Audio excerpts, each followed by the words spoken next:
பாய் நீங்க கஸ்டமைஸ் பண்ற பெர்ஃப்யூமும் பிராண்டட் பெர்ஃப்யூமும் இனி மேட்ச் ஆகுது. அதோட ப்ராசஸிங் என்ன? இதோட ப்ராசஸ் வந்து பாத்தீங்கன்னா இப்போ ஓஜி ப்ராடக்ட்ஸ் இருக்குல்ல, அதாவது பிராண்டட் பெர்ஃப்யூம்.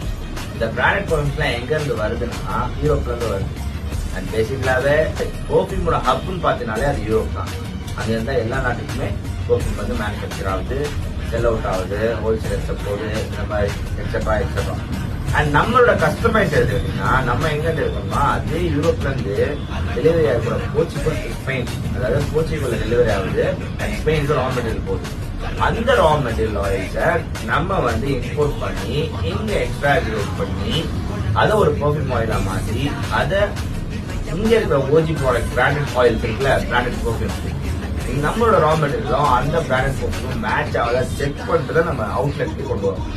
ஸோ அதனால தான் நீ சொல்ற மாதிரி எப்படின்னா ஓஜி பிராண்ட் பெர்ஃப்யூமையும் நீ கஸ்டமைஸ் பண்றதும் ஒரே மாதிரி இருக்கு அண்ட் லாங்கிடியூட்டி சேமா இருக்கு அப்படின்னு கேட்குறேன். ஸோ இதான் ரீசன்.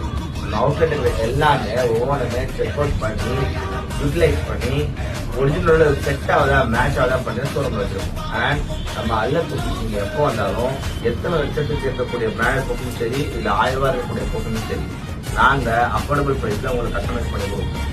ஸோ அல்ல விசிட் பண்ணுங்க, கஸ்டமைஸ் பண்ணுங்க, உங்களோட பெர்ஃப்யூமை நீங்க என்ஜாய் பண்ணுங்க. தேங்க்யூ.